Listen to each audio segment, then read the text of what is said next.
Okay, this is kind of exciting. So that board that I showed you in the last video that I said had holes in, but they're old, it was indicative of butternut. Well, in the back of my mind, I was also wondering, could it be a chestnut? And they are similar trees in that they both bear a nut. So possibly, I don't know that much about chestnut because it was pretty much gone by the time I started any woodworking. Died off in like 10 was when they first noticed the blight. And then in the next 40, 50 years, it was mass cutting and basically was gone at that point. This tree dominated the Northeast. So it was like 80 to 90% of the leaf foliage is what they said. Huge trees, and it's really a shame that they're gone.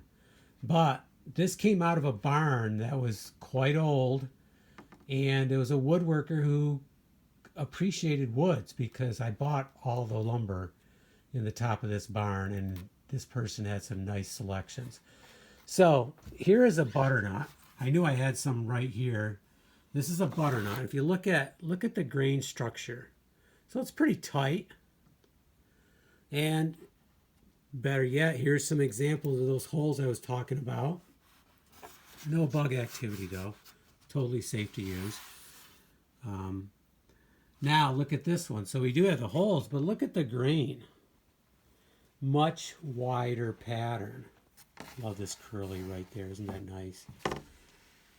So, and I have seen furniture which I thought was chestnut, and it did have this type of grain pattern and look.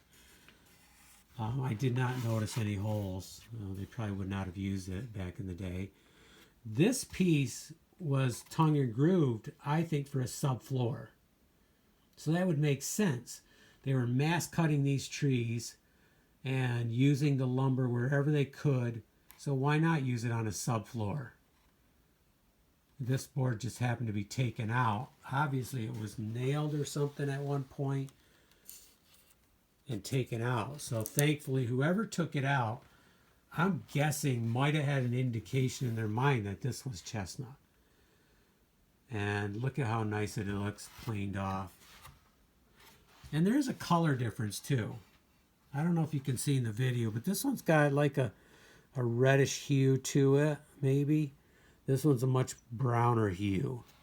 So it's the grain structure, the hue of the lumber.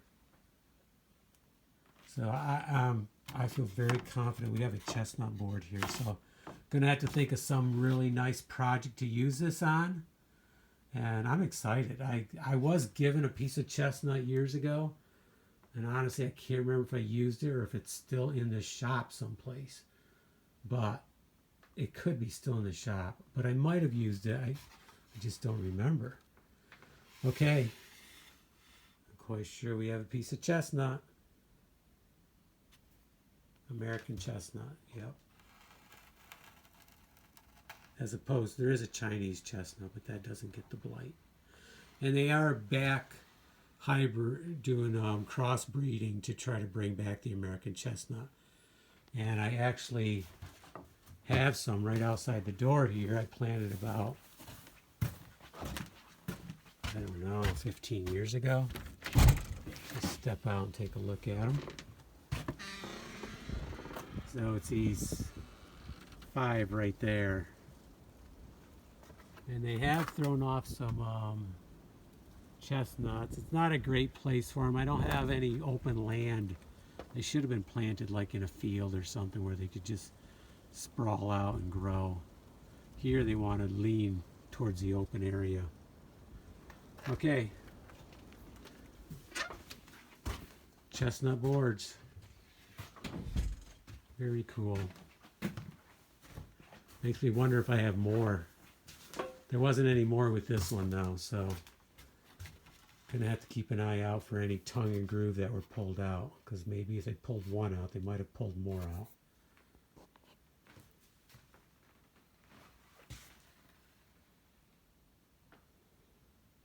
Awesome curly pattern here.